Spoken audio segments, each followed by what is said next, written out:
Hello everyone, welcome to our channel जिसका नाम है सीओटी मॉक। मैं हूं मिताली, आपकी अकाउंट्स एजुकेटर। तो बच्चों, जैसा कि हम लोग अपना चैप्टर कर रहे हैं अपना अकाउंटिंग रेशियोज, जिसके बच्चा हम अपना लास्ट टॉपिक कवर कर रहे हैं, that is profitability ratio.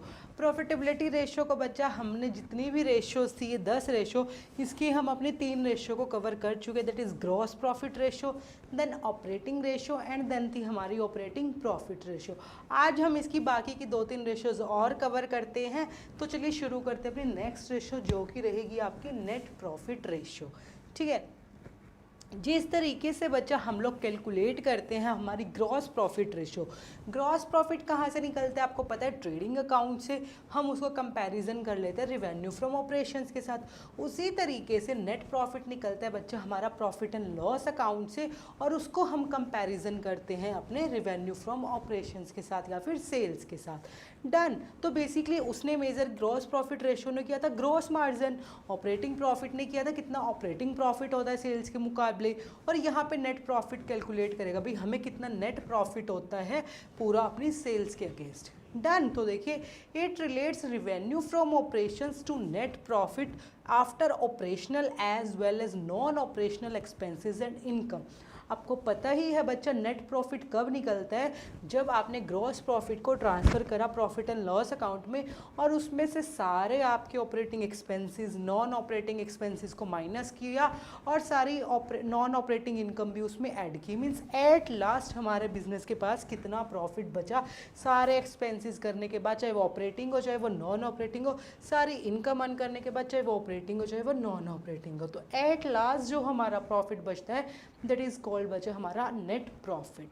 Done. तो हम उस नेट प्रॉफिट वेरिएबल को लेते हैं और उसको कंपेयर करते हैं अपने रिवेन्यू फ्रॉम ऑपरेशंस के साथ। क्लियर है? देखिए क्या मेजर करता है, it is a measure of net profit margin in relation to revenue from operations. ये आपका नेट प्रॉफिट मार्जिन करेगा बच्चा किसके साथ, रिवेन्यू फ्रॉम ऑपरेशंस के साथ।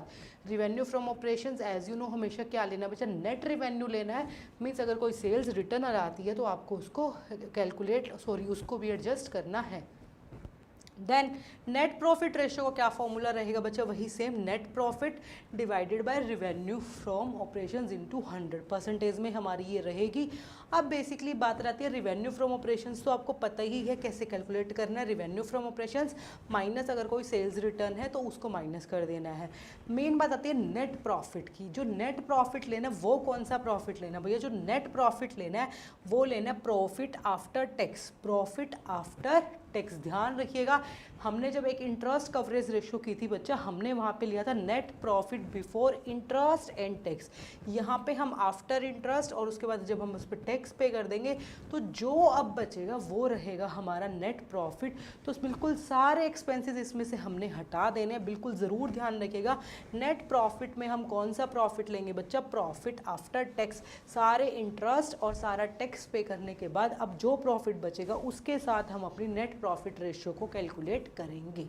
Done. It reflects the overall efficiency of A business. जितना ज़्यादा हमारा नेट प्रॉफिट होगा मीन्स हमारा बिजनेस उतनी ही ज़्यादा एफिशिएंसी से काम कर रहा है, हम उतने ही अच्छे से अपने रिसोर्सेज को यूटिलाइज कर पा रहे हैं, हम उतना ही ज़्यादा अपना प्रॉफिट अर्न कर पा रहे हैं। डन है बच्चा? तो ये थी हमारी नेट प्रॉफिट रेशियो। अब इसको हम एक एग्जाम्पल के थ्रू करके देख लेते हैं कि ये कैसे किया जाएगा। बिल्कुल ईजी है। देखिए, ये तो मैंने बिल्कुल सिंपल एग्जांपल लिया। यहाँ पे नेट प्रॉफिट आपको गिवन है।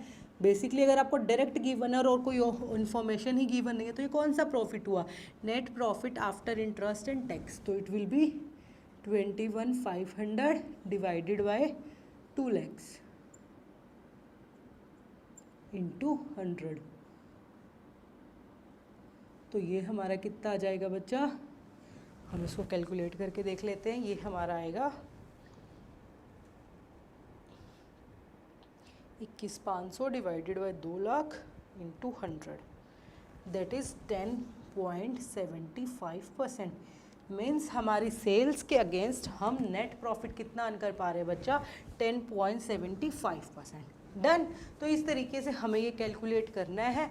मैंने आपको पहले भी बताया है, कई बार हमें क्वेश्चन में बच्चा एग्जैक्ट फिगर नहीं गिवन होती है, फिर हम उसको डिराइव करते हैं जो अदर इन्फॉर्मेशन हमारे पास गिवन होती है। जैसे इस तरीके से देखिए, यहाँ पे इनडायरेक्ट एक्सपेंसेस गिवन है, ग्रॉस प्रॉफिट गिवन है, नॉन ऑपरेटिंग इनकम गिवन है और रेवेन्यू फ्रॉम ऑपरेशंस गिवन है। अब आपको नेट प्रॉफिट कैलकुलेट करना पड़ेगा। तो बेसिकली हम क्या करेंगे, सबसे पहले अपना नेट प्रॉफिट कैलकुलेट करेंगे। अब नेट प्रॉफिट कहाँ से आएगा बच्चा, जो भी हमारा ग्रॉस प्रॉफिट है इसमें से हम क्या माइनस कर देंगे, सारे इनडायरेक्ट एक्सपेंसेस और सारी जो हमारी इनकम है that is non operating income, उसको हम ऐड कर देंगे। तो ये हमारी कितनी आ जाएगी, that is 1 lakh minus 20,000 plus 5,000। ठीक है, तो ये हमारा कितना बन जाएगा, 10 minus 20 that is 80, 80 plus 5 that is 85,000। निकल आया ना हमारा नेट प्रॉफिट। अब अगर हम नेट प्रॉफिट रेशो यहाँ से निकाल लेते हैं तो अब हमारी क्या आ जाएगी, 85,000 डिवाइडेड बाय रिवेन्यू कितना था, 3 lakhs इंटू 100। तो ये हमारी कितना आएगा, हम देख लेते हैं कैलकुलेट करके इसको भी।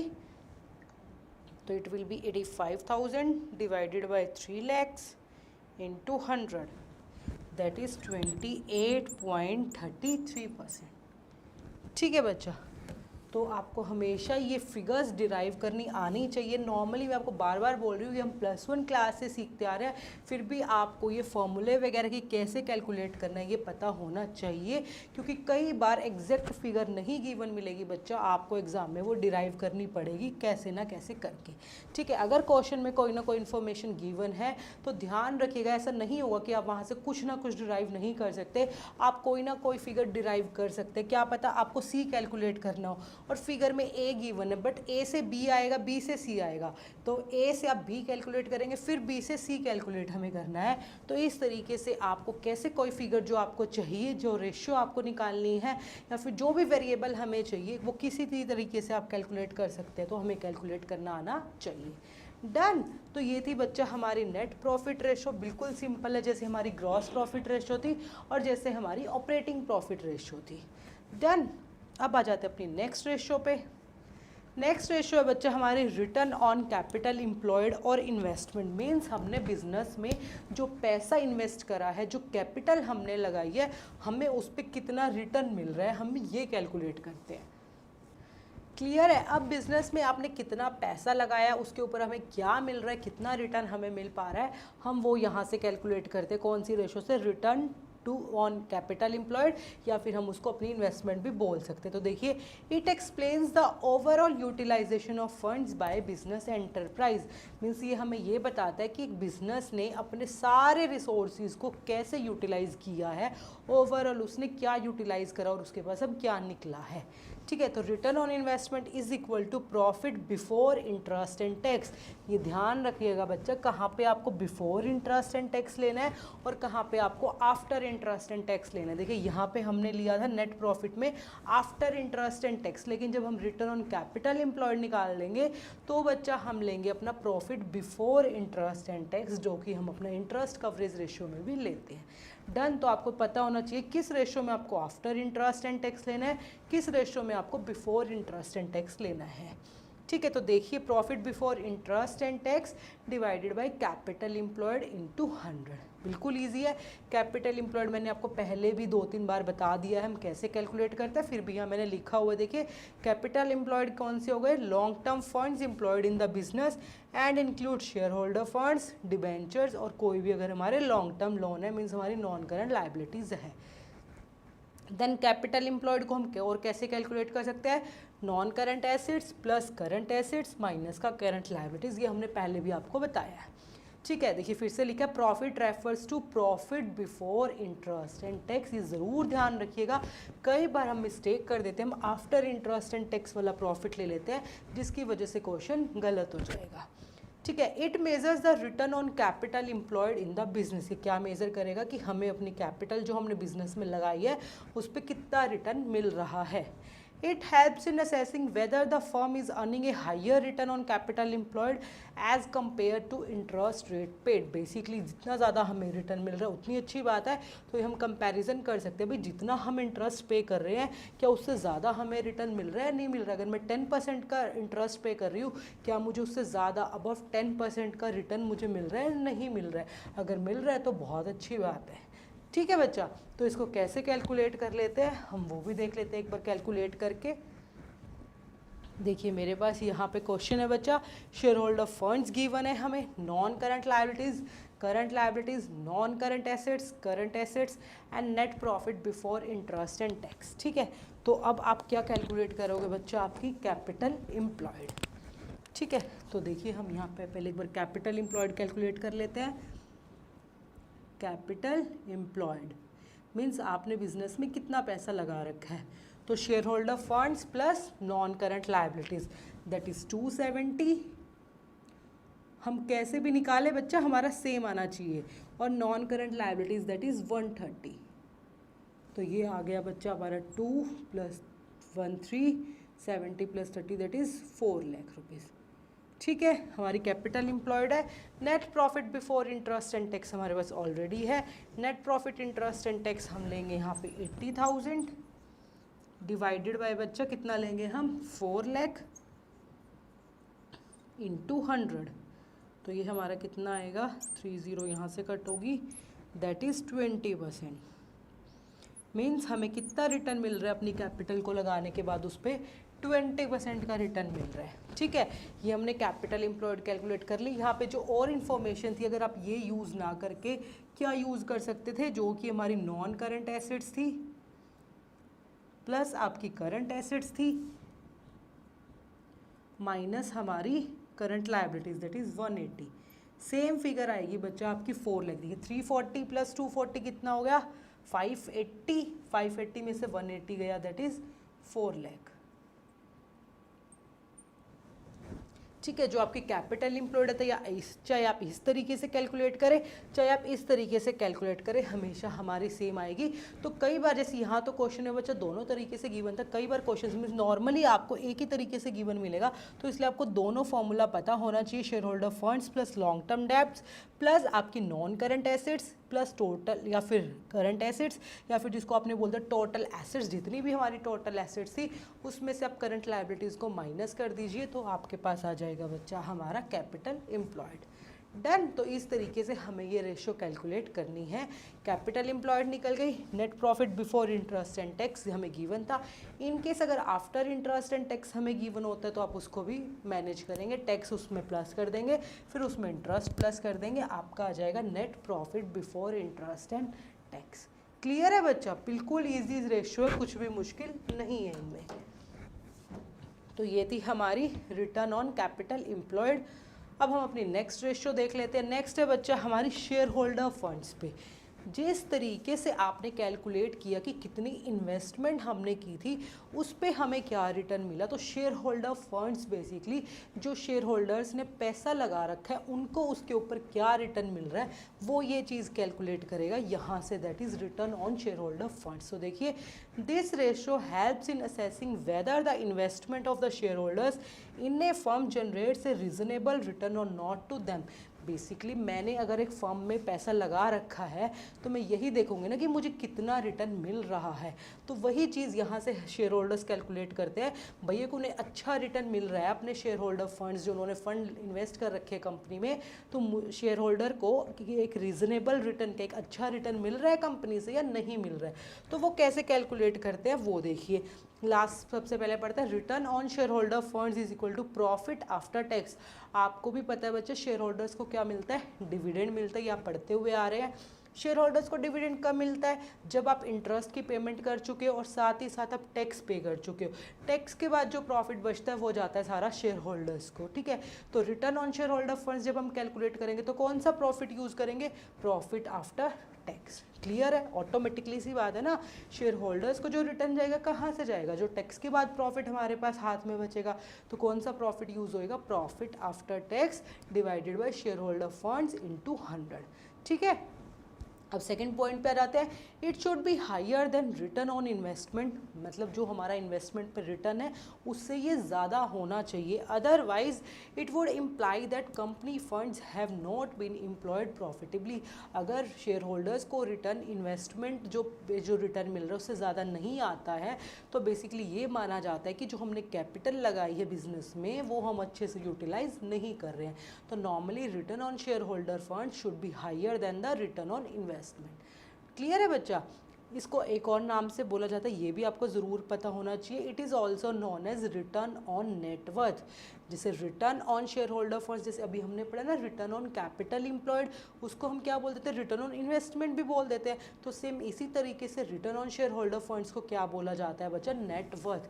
मतलब शेयर होल्डर फंड्स को एक दूसरा नाम दिया जाता है दैट इज़ नेटवर्थ। तो इसका एक और नाम क्या बन गया, return on net worth. Return on share holder funds लिखा हुआ है या फिर रिटर्न ऑन नेटवर्थ लिखा हुआ है, बोथ आर सेम। क्लियर, आपको कंफ्यूज नहीं होना है। Return on share holder funds बोले तो भी यही फॉर्मूला लगाना है, रिटर्न ऑन नेटवर्थ बोले तो भी यही फॉर्मूला लगाना है। क्लियर है? तो चलिए इसको भी हम एक एग्जाम्पल के थ्रू करके देख लेते हैं कि क्या रहेगा। Net profit after tax given है, वही शेयर होल्डर फंड्स गिवन है, तो आपको कैलकुलेट करना है। तो हम इसको कैलकुलेट करते हैं। देखिए नेट प्रॉफिट आफ्टर टैक्स कितना है बच्चा, 180 है नेट प्रॉफिट आफ्टर टैक्स, और शेयर होल्डर फंड्स गिवन थे, हम डायरेक्टली लिख सकते हैं 180 डिवाइडेड बाय 5 lakhs इंटू 100। तो जब हम इसको निकालेंगे तो ये कितना आएगा बच्चा, 3 और यहाँ पे बचा 3 और 0, दैट इज़ 36%। कितना आया बच्चा, 36%। मीन्स जो हमारे शेयर होल्डर फंड्स हैं उनको बेसिकली हम 36% का रिटर्न दे पा रहे हैं, उन्हें हम 36% डिविडेंड बेसिकली दे पा रहे हैं। अब डिविडेंड नहीं बोलेंगे, बेसिकली रिटर्न्स हम यहाँ पे बोलेंगे जिस भी फॉर्म में हम दे रहे हैं। मीन्स जितनी भी उन्होंने कैपिटल लगाई थी, एक शेयर होल्डर फंड्स ने 5 लाख रुपये लगाए थे, मतलब total share holder funds 5 lakh रुपये थे, उस पर उसको 180 का प्रॉफिट हुआ, तो कंपनी ने बेसिकली उस पर 36% उन्हें रिटर्न दिया है। मैंने कंपनी में 1 लाख रुपये लगाए थे, मीन्स मुझे 36,000 रुपये वहाँ से मिल रहे हैं। बेसिकली कैसे मिल रहे हैं, एज अ डिविडेंड मिल रहे हैं, फिर किसी और फॉर्म में मिल रहे हैं, तो एक अलग बात है। ठीक है, बेसिकली शेयर होल्डर फंड्स को कितना रिटर्न मिल रहा है बच्चा, 36% का रिटर्न हमें मिल रहा है। क्लियर है? तो इस तरीके से बच्चा आपको ये रेशियोज कैलकुलेट करनी है। नेट प्रॉफिट तो बिल्कुल इजी था, gross profit, net profit, operating profit, नीचे सब में क्या रहेगा आपका सेल्स रहेगी, ऊपर ऑपरेटिंग प्रॉफिट बोला है तो ऑपरेटिंग प्रॉफिट ले लीजिए, नेट प्रॉफिट बोला तो नेट प्रॉफिट ले लीजिए, ग्रॉस प्रॉफिट बोला तो ग्रॉस प्रॉफिट ले लीजिए। ठीक है, और हमने कैपिटल एम्प्लॉयड, जितना भी हमने कैपिटल किया उस पर क्या रिटर्न मिला। ठीक है, यहाँ पे हमने शेयर होल्डर फंड्स भी सीखा। क्लियर है बच्चा? तो ये थी हमारी return on share holder funds. अब बच्चा इससे रिलेटेड 2 क्वेश्चंस है जो आपको घर से करने हैं, वो दोनों क्वेश्चंस रहेंगे हमारे ये, एक आपका थ्योरी बेस्ड क्वेश्चन है, एक में हमने आपको बोला कि नेट प्रॉफिट रेशियो को आप कैलकुलेट कीजिए। ठीक है बच्चा, अब आ जाते हैं हमारे नेक्स्ट है बच्चा हमारा, जो हमने आपको लास्ट सेशन में 2 क्वेश्चन दिए थे उनके क्या आंसर थे। देखिए बच्चा, हमारा फर्स्ट क्वेश्चन है आइडेंटिफाई, बच्चा यहाँ पे आएगा, sorry, identify the ratio that is computed to analyze cost of operation in relation to revenue from operations। Cost of operation को एनालाइज करना था, तो कौन सी रेशियो थी बच्चा, हमारी ऑपरेटिंग रेशियो, जो देखती है कि हमें कॉस्ट ऑफ ऑपरेशन कितना लगा है, जितनी ये कम होती है उतना ही कंपनी के लिए अच्छा होता है। तो option number A is the correct answer. Question number second था आइडेंटिफाई, वही सेम आइडेंटिफाई आएगा बच्चा, identify the ratio which helps in analysis of profit in relation to revenue from operation और फंड्स। कौन सी रेशियो बच्चा आपका एनालाइज ऑफ प्रॉफिट करती है इनमें से। ठीक है, सॉल्वेंसी रेशियो आपकी लॉन्ग टर्म सॉल्वेंसी बताती है, लिक्विडिटी बताती है, तो option number see that is profitability ratio. देखो हम देखते हैं ना, ऑलमोस्ट में हम सेल्स यूज़ कर रहे थे नीचे, तो बेसिकली हम प्रॉफिट को एनालाइज करते हैं कहाँ से बच्चा, हमारी प्रॉफिटेबिलिटी रेशियो से। एक्टिविटी रेशियो क्या मेजर करती है, यूटिलाइजेशन ऑफ रिसोर्सेज। क्लियर है? तो ये थे बच्चा हमारे लास्ट सेशन के दोनों क्वेश्चंस, और बेसिकली आज जो हमने रेशियोज की है वो आपको घर से पढ़नी है, that is net profit ratio, return on investment and return on net worth. ये तीनों रेशो हमने कवर की है, ऊपर वाली तीनों हमने अपने लास्ट लेक्चर में कवर कर ली थी। क्लियर है। अब इसमें बचती है बच्चा हमारे पास 4 ratio, that is earning per share, book value पर share, dividend pay out ratio और प्राइस अर्निंग रेशो। ये सारी रेशो हमारी इंटर रिलेट कर जाएंगी। कोई चीज़ अगर हम कहीं से डिराइव करेंगे तो क्या पता वो नेक्स्ट रेशो में यूज़ हो जाए। तो नेक्स्ट लेक्चर में बच्चा हम अपनी इन चारों रेशो को कवर करेंगे, जहाँ पे हम एक एक करके इनको देखेंगे, फिर ओवरऑल एक एग्जाम्पल लेके हम इनको समझेंगे। ठीक है, तो फिर हमारा ये चैप्टर फिनिश हो जाएगा, दैट इज़ प्रॉफिटेबिलिटी रेशोज हमारी फिनिश हो गई। तो मीन्स हमारा पूरा चैप्टर फिनिश हो जाएगा, जहाँ पे हमने अपनी चारों फंक्शनल रेशो कर लिया है, दैट इज़ लिक्विडिटी, देन हमारी सॉल्वेंसी, देन हमारी एक्टिविटी एंड लास्ट वन हमारी प्रॉफिटेबिलिटी। क्लियर है बच्चा। आपको ये चारों रेशोज अच्छे से कैलकुलेट करनी आनी चाहिए। बहुत ही इंपॉर्टेंट चैप्टर है आपके सीयूटी के रिगार्डिंग ये, क्योंकि इसमें से बच्चा कई बार कॉमन पैसेज ही आ जाता है, एक प्रॉपर इन्फॉर्मेशन देगा और 4-5 रेशोज आपको कैलकुलेट करने को बोल देगा, और जो आपका सिंगल एमसीक्यू बनता है वो भी यहाँ से काफ़ी बार पूछे जाते हैं। ठीक है, मैच द फॉलोइंग भी बहुत बनेगा, एक एक रेशोज आपको दे देगा और बोलेगा इसको आपको मैच करने कौन सी एक्टिविटी है, कौन सी लिक्विडिटी है, कौन सी सॉल्वेंसी है। कई बार आपको मैंने सीक्वेंस वाला जो बताया था उस तरीके से भी पूछा जाता है। तो काफ़ी इंपॉर्टेंट चैप्टर हमारा ये रहता है एग्जाम पॉइंट ऑफ व्यू से, तो आपको ये बहुत अच्छे से आना चाहिए। इसका थ्योरी पोर्शन मीन्स आपको पता होना चाहिए कौन सी रेशो क्या है, कि इसका क्या फॉर्मूला है, कौन सा वेरिएबल हम कैसे डिराइव करते हैं। ठीक है बच्चा, तो हम मिलेंगे अपने नेक्स्ट लेक्चर में, जहां हम कंटिन्यू करेंगे अपना यही वाला topic, that is profitability ratio, और साथ ही साथ फिर हम इस अपने चैप्टर को फिनिश कर देंगे। तो till then bye bye everyone, take care, मिलेंगे अपने नेक्स्ट लेक्चर में।